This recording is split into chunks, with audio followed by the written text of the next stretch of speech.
இப்போ வந்து நம்ம ஏற்கனவே முந்தைய வீடியோவில் பார்த்துருப்போம். மிளகாய் நாற்று. மிளகாய் வந்து இது மாதிரி பட்டறையிலேருந்து பறித்து நடவு பண்ணியாச்சு. நடவு பண்ணி கிட்டத்தட்ட ஒரு 30 நாள் ஆயிடுச்சு. ஒரு 15-20 நாள் ஆயிருக்கும். வச்சு பாருங்கள், செடி இது மாதிரி பெருசாகிடுச்சு. இந்த கூட துளிரெல்லாம் முட்டு வர ஆரம்பிச்சிருச்சு. நல்லா பார்த்தீங்கன்னா தெரியும், முட்டு வர ஆரம்பிச்சிருச்சு. இந்த இலையெல்லாம் கொஞ்சம் கொஞ்சம் சுருங்கவும் ஆரம்பிச்சிருச்சு. ஏன்னா வந்து பூச்சி, இந்த கீரை சோளக்கீரை இருக்குதுங்களா, அது மிளகா கண்ணில் போட்டதுனால அதிகமாக வந்து பூச்சி குத்த ஆரம்பிச்சிருச்சு.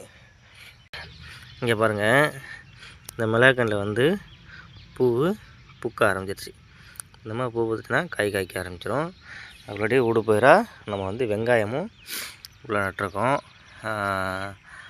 கொஞ்சம் தளர் விட்டு இப்போ பூ வந்துருச்சு. கண்ணெல்லாம் பார்த்தா தெரியும், அதிகமாக பூ பூக்க ஆரம்பிச்சிருச்சு. ஆனால் செடி வந்து ஹைட்டு கிளம்பலை, எல்லாம் கம்மியாக இருக்குது. அதனால் வந்து நம்ம எப்போயும் இயற்கை உரம் தான், ஒன்று ஒன்றில் இயற்கை உரம் தான் போடுறோம்.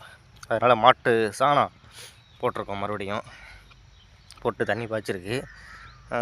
பூச்சிக்கு வந்து ஒன்றும் தெளிக்க முடியல, மறந்து. கீரையை பாருங்கள், அருமையாக இருக்குது கீரை, சோளக்கீரை. தண்ணி பாய்ச்சிருக்கு. இன்னும் ஒரு 2 நாள் சென்று கீரையை பிடுங்கி விற்பனை செஞ்சிட வேண்டியதான். நம்ம இறைச்செல்லாம் ஒரு கட்டு 10 ரூபா வைக்கிறாங்க.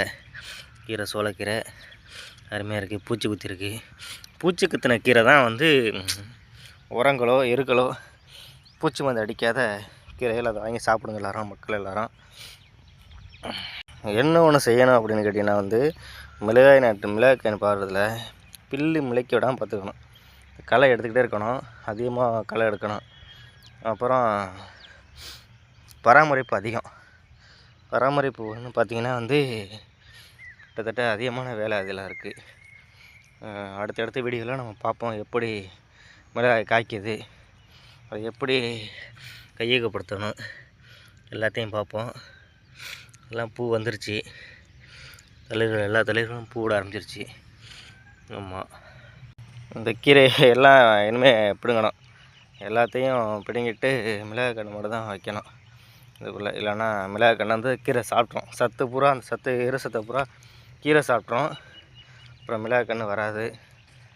ஆமாம், இந்த விவசாயிகளை பற்றி அடிக்கடி தெரிந்து கொள்ள நம்மளோட சேனலை சப்ஸ்கிரைப் பண்ணுங்கள். பெல் ஐக்கான் பட்டனை ஒரு அமுக்கி விடுங்க, ஃபாலோ பண்ணுங்கள்.